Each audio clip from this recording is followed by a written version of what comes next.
Oh, Lord, I pray that the words of my mouth and the movements of my heart would be acceptable in your sight, my rock and my redeemer. Let the children come to me. Don't stop them, he said. For to such as these belong the kingdom of God. Clearly, Jesus has a special place in his heart for children, and if you read the four Gospels, Matthew, Mark, Luke, and John, this theme crops up pretty frequently. It seems like there's something about a child that we adults, need to be continually reminded of. Maybe it's kind of how they are in the world, or how they interact with others, or things like that that seem to get bred out of us as we get older. See, I think children intuitively know about the good life, and they know how to pursue it. Now, I don't want to get all kind of Joel Osteen on you here. Thank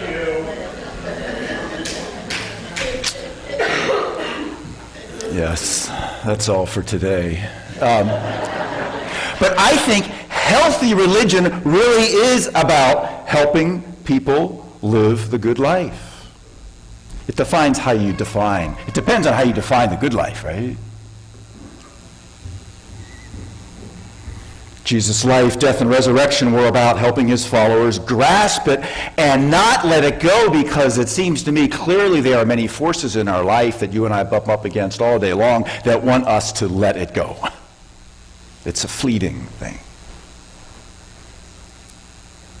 So he admonishes folks, don't stop the children, but rather learn from them. So my question is, what makes the good life?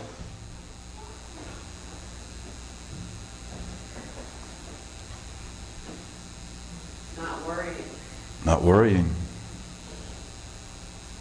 Well, the answer to this question, what makes the good life, right, really will inform just about every other question that you and I ask ourselves in life. It'll inform whether to go to college and what to study when you're in college. It'll inform whom you choose to look up to or emulate. It'll inform whom you choose to hang around with, who you partner with. It'll inform whom or what you worship. Everybody worships something or someone. The question is, do you know what that or whom that is? How do you spend your time and energy, your money? I think it'll even inform what you eat for breakfast or don't. Okay, there's some debate on that. Okay, but I'm going to keep moving forward here. So what makes the good life? Now, my cat, and I know I bring him up a lot, but he insists on it.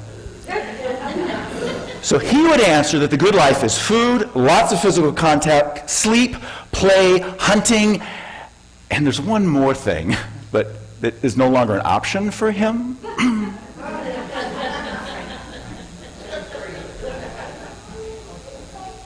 So how about you? How would you answer what is the good life?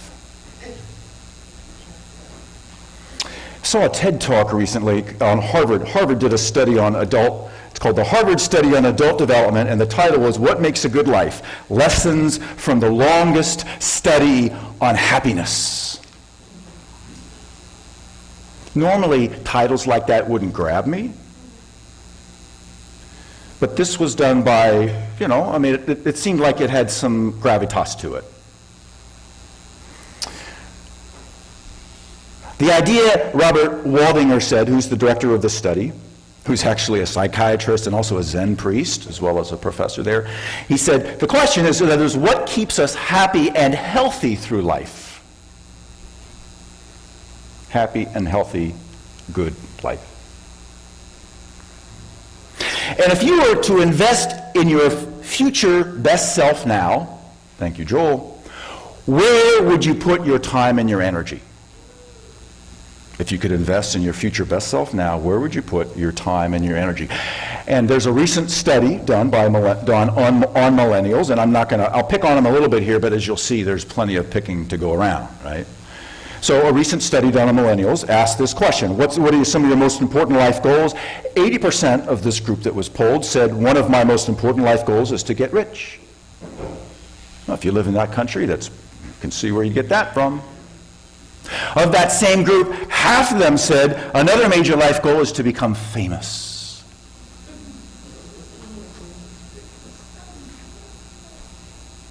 And when you add to that, it's constantly being told, you got to lean into work, you got to push harder, you got to achieve more, you get the impression, well, these things must lead to the good life, but the question is it true?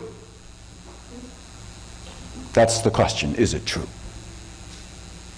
Do fame, wealth, and achieving, working harder lead to the good life being happiness and health? We'll have a conversation at coffee hour afterwards, but and if you want to speak out, absolutely chime in. So most of what we know about human life, kind of anecdotally, and even a lot of academics, they know from asking people, and ask them questions, and so the person, drops back into his or her memory, right? And the problem with that is human memories are very, very, well, let's just say they're not very accurate.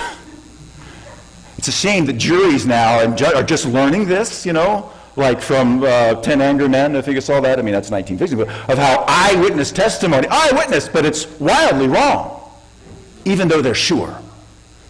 And they were eyewitnesses, but it's wildly wrong.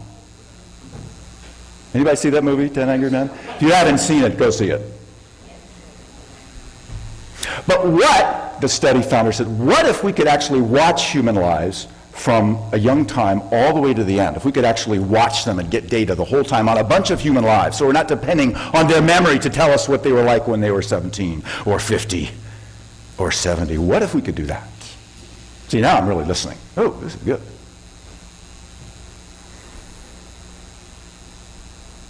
And that's what this study did. It interviewed, not just interviewed, it embraced 724 men. Starting in 1938, so it was all men.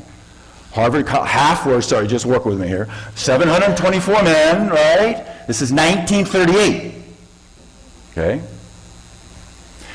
Of those 724, half were Harvard College sophomores at the time. And the other half were teenage boys from some of the roughest parts of Boston, 1930s Boston. They came from families that had a lot of strife, a lot of dysfunction. Of course, all families have dysfunction, some just more than others, right? Lots of challenges. Most of them lived in tenements with no hot and cold running water. Studies like this are exceedingly rare. This has been going on for 75 years. In fact, it may well be the longest longitudinal study in the world on human life in this way. Actually, 60 of these 724 are still living, and they're all in their 90s. They're still alive. So it tracked these groups of men, right, that I talked about. And as it brought them in, and when they came in, they did a robust, what's called in ethics, a thick description of their lives, right? Not only their physical health, right, blood, pulse, blah, blah, blah, cholesterol level. I don't know if they did that in 1938 or not, but they talked to their families, went into their homes, talked to their kids if they had. Well, they didn't have kids at the beginning, but they had them, most of them, later on. So they did everything, collected everything they possibly could, and then they tracked that and did that regularly every year for 75 years. And they became adults, entered all walks of life, blue collar, white collar, you can imagine. One even became president. Right? Some started at the bottom of the social ladder and went to the top. Others started at the top and went to the bottom. Some developed alcoholism. Some developed schizophrenia. Dementia, the standard fare of human life. So what was learned? What was learned? The lessons apparently learned, according to Dr. Wallinger, who's now the fourth director of the study, fourth in 75 years, that's pretty good. To have these things run, you got to have a group of academic researchers that hang with it and pass the baton really, really well. And you got to have money to fund it. That's why after 10 years, most studies like this just but this one has endured to our great benefit. The lessons learned apparently aren't about wealth or fame or working harder. Wallinger says the clearest message we get from this 75-year study is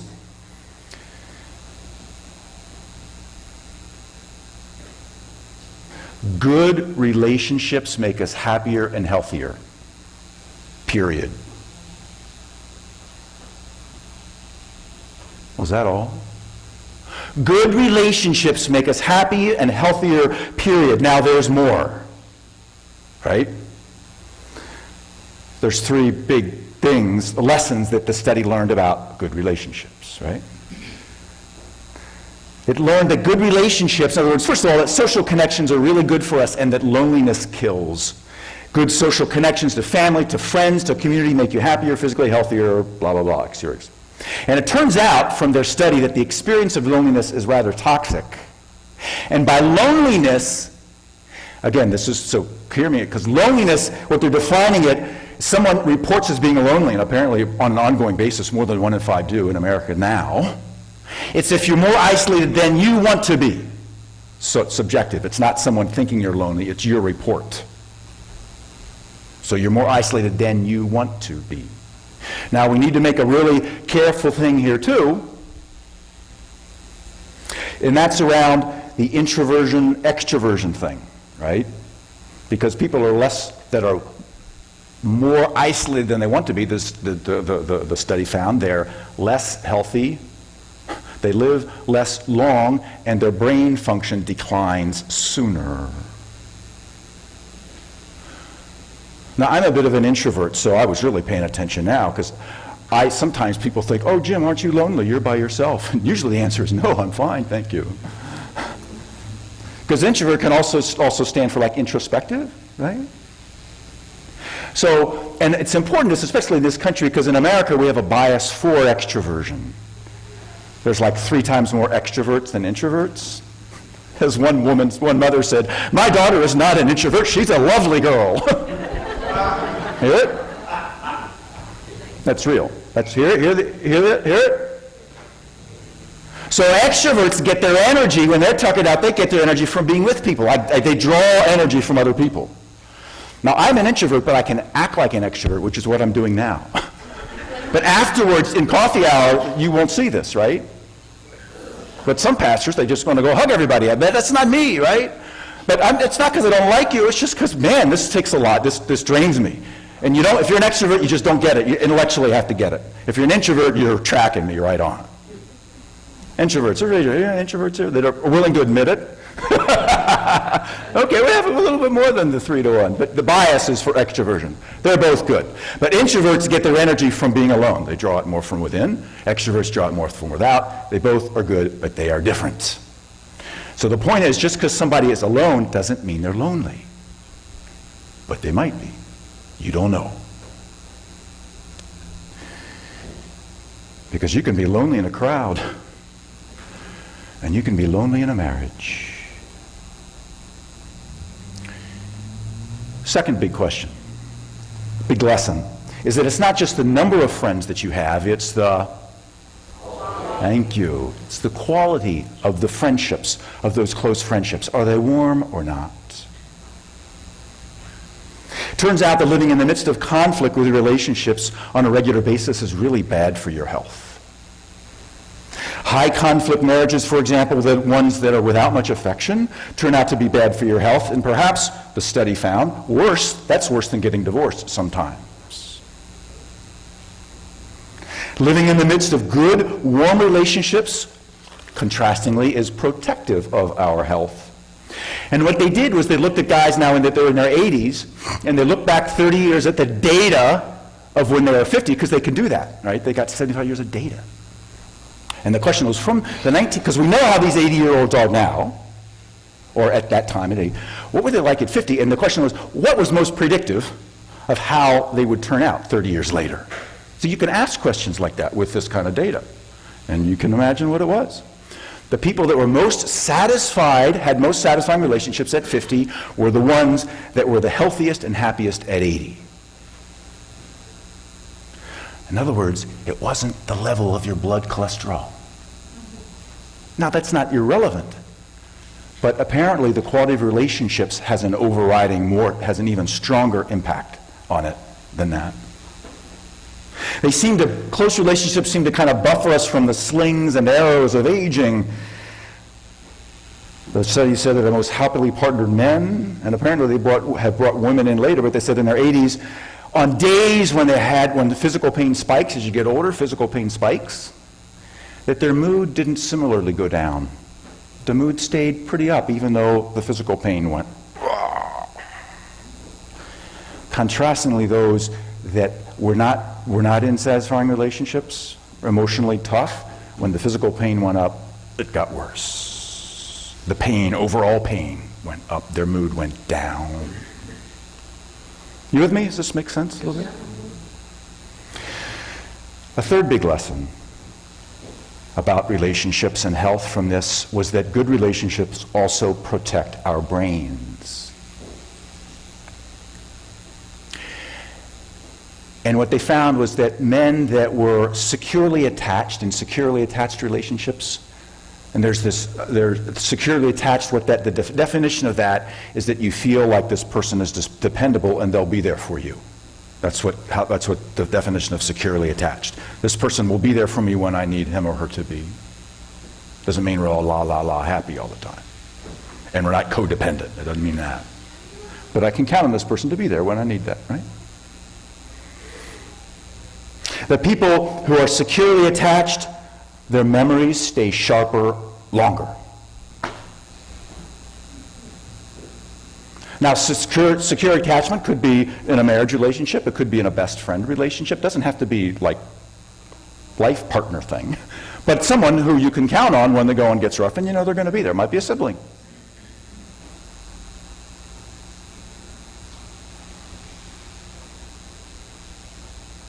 See, the good relationships don't have to be smooth all the time. A lot of the octogenarian couples in their study would bicker. I know that none of you all do that. And sometimes they'd bicker a lot. But as long as they felt they could really count on the other when the going got rough, their arguments didn't take a toll on their memories. So this message really is as old as the hills. So the kind of question is, you know, if good relationships are good for our health and our well-being, why is it so hard to get this message, and why is it so easy to ignore it?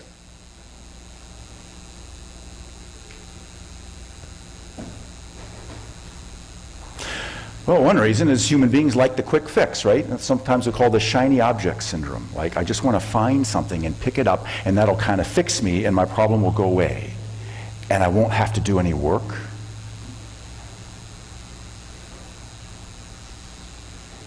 But relationships can be messy.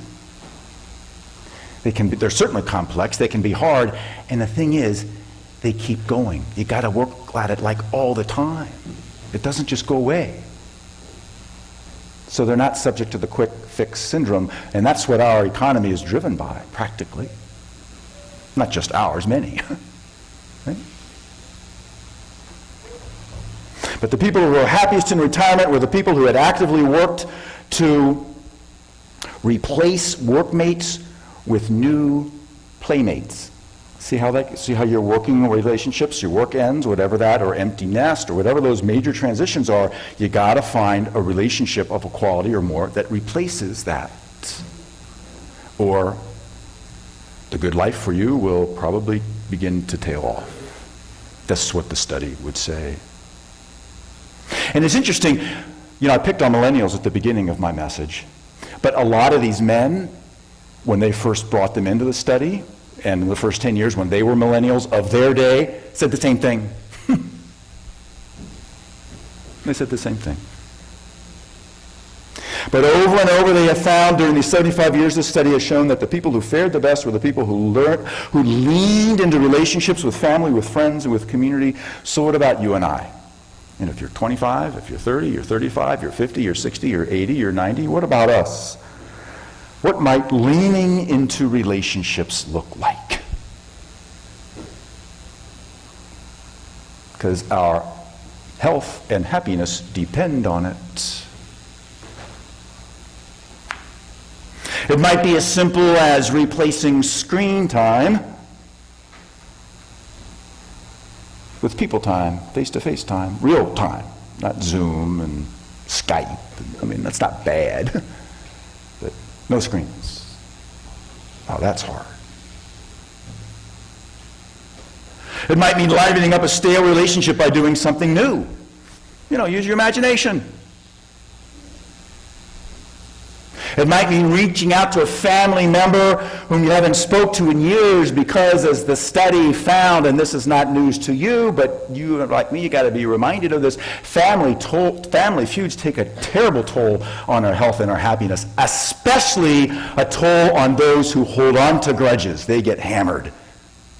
Their health and their happiness get hammered if you hold on to grudges.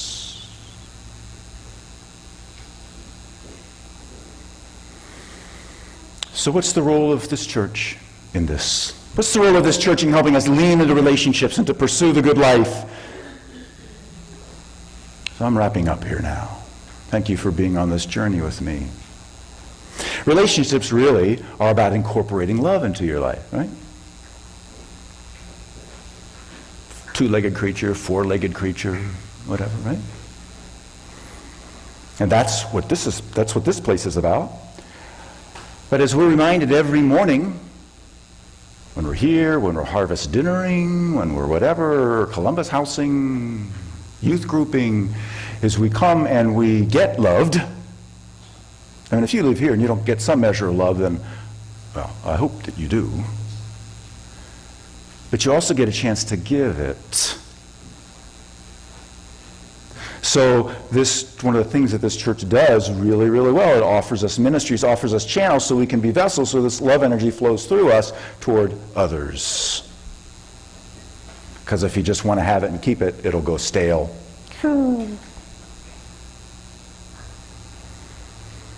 Experiencing a welcome spiritual community, right? Seeking to deepen relationship with God through positive life change, caring for all creation, sharing the joy of love and service. See, those are two-way street kinds of things. And it's this namaste principle. The divine in me sees and honors and actively connects with the divine in you. And churches like this, congregations like this, what we do so well is we remind people of this principle, and we urge each other and give avenues to practice it. Because the good life is built with quality relationships. That's all I have. Amen.